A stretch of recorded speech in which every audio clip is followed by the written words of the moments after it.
मित्रों, मेरा नाम नरेश है। मैं राजस्थान का रहने वाला हूँ। मैं आज जो आपको किस्सा सुनाने जा रहा हूँ, वो आज से 10 साल पहले मेरे साथ घटा। दोस्तों, आपने सुना होगा कि रात को पानी पास रखकर सोना चाहिए। ये मेरी कहानी पानी पर आधारित है। आज से 10 साल पहले मैं अपने मामा के यहाँ जैसलमेर गया। वहाँ जाकर पता चला कि यहाँ तो 2 साल से अकाल पड़ा है और पानी लेने के लिए 5 किलोमीटर जाना पड़ता है। मामा मामी से मिलने के बाद मेरे मामा का लड़का और मैं पानी लेने के लिए चल पड़े। रास्ते में पैदल चलते हुए थक गए थे और एक जगह बैठ गए। तब उसने एक किस्सा सुनाया कि पिछले साल पानी की वजह से एक औरत का बच्चा रो रहा था और वो काफ़ी बीमार था। इसलिए वो पानी मांगने हमारे गांव में आई, लेकिन उसको किसी ने पानी नहीं दिया। जब वो वापस लौट रही थी तो रास्ते में उसको ठाकुर के घर पर पानी दिखा, तो उसने बिना पूछे पानी पीने की कोशिश की। जब उसको ठाकुर ने देखा तो वो गुस्से से आग बबूला हो गया और कुदारी लेकर उस औरत की तरफ दौड़ा।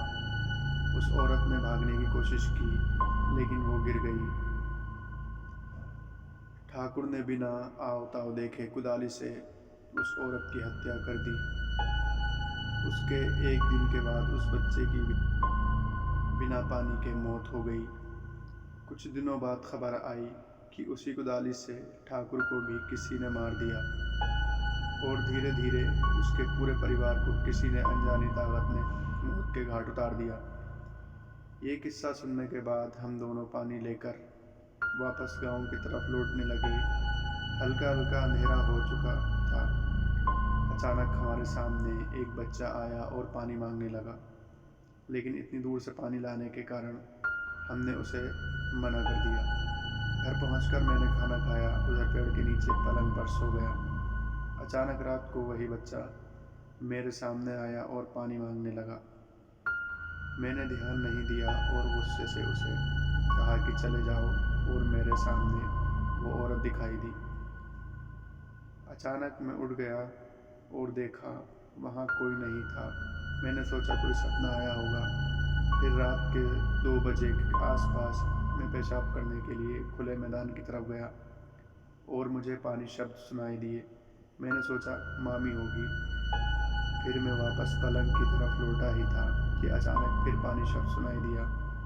अब मैं गुस्से में आग बबूला हो गया और कहा, कौन है, सामने आओ, अभी पानी देता हूँ। इतना कहते ही मेरे पीछे किसी के होने का अनुभव हुआ, तो मैंने पीछे मुड़कर देखा तो एक औरत कुदाली लेकर खड़ी थी। मैं डर के मारे बहुत ज़ोर से भागा और रास्ते में एक पत्थर से ठोकर लगने से नीचे गिर गया। उसके बाद जो हुआ वो चमत्कार से कम नहीं था। उस रात हल्के बादल थे और अचानक कुछ पानी की बूंदें उस औरत पर पड़ी और वो औरत गायब हो गई। मैं अपनी जान बचाने के लिए प्रभु को धन्यवाद देने लगा। अगले दिन ही सुबह जल्दी 5 बजे मैंने अपने घर मकराना जाने की ठान ली। मैं अपने मामा मामी को बिना बताए निकल पड़ा।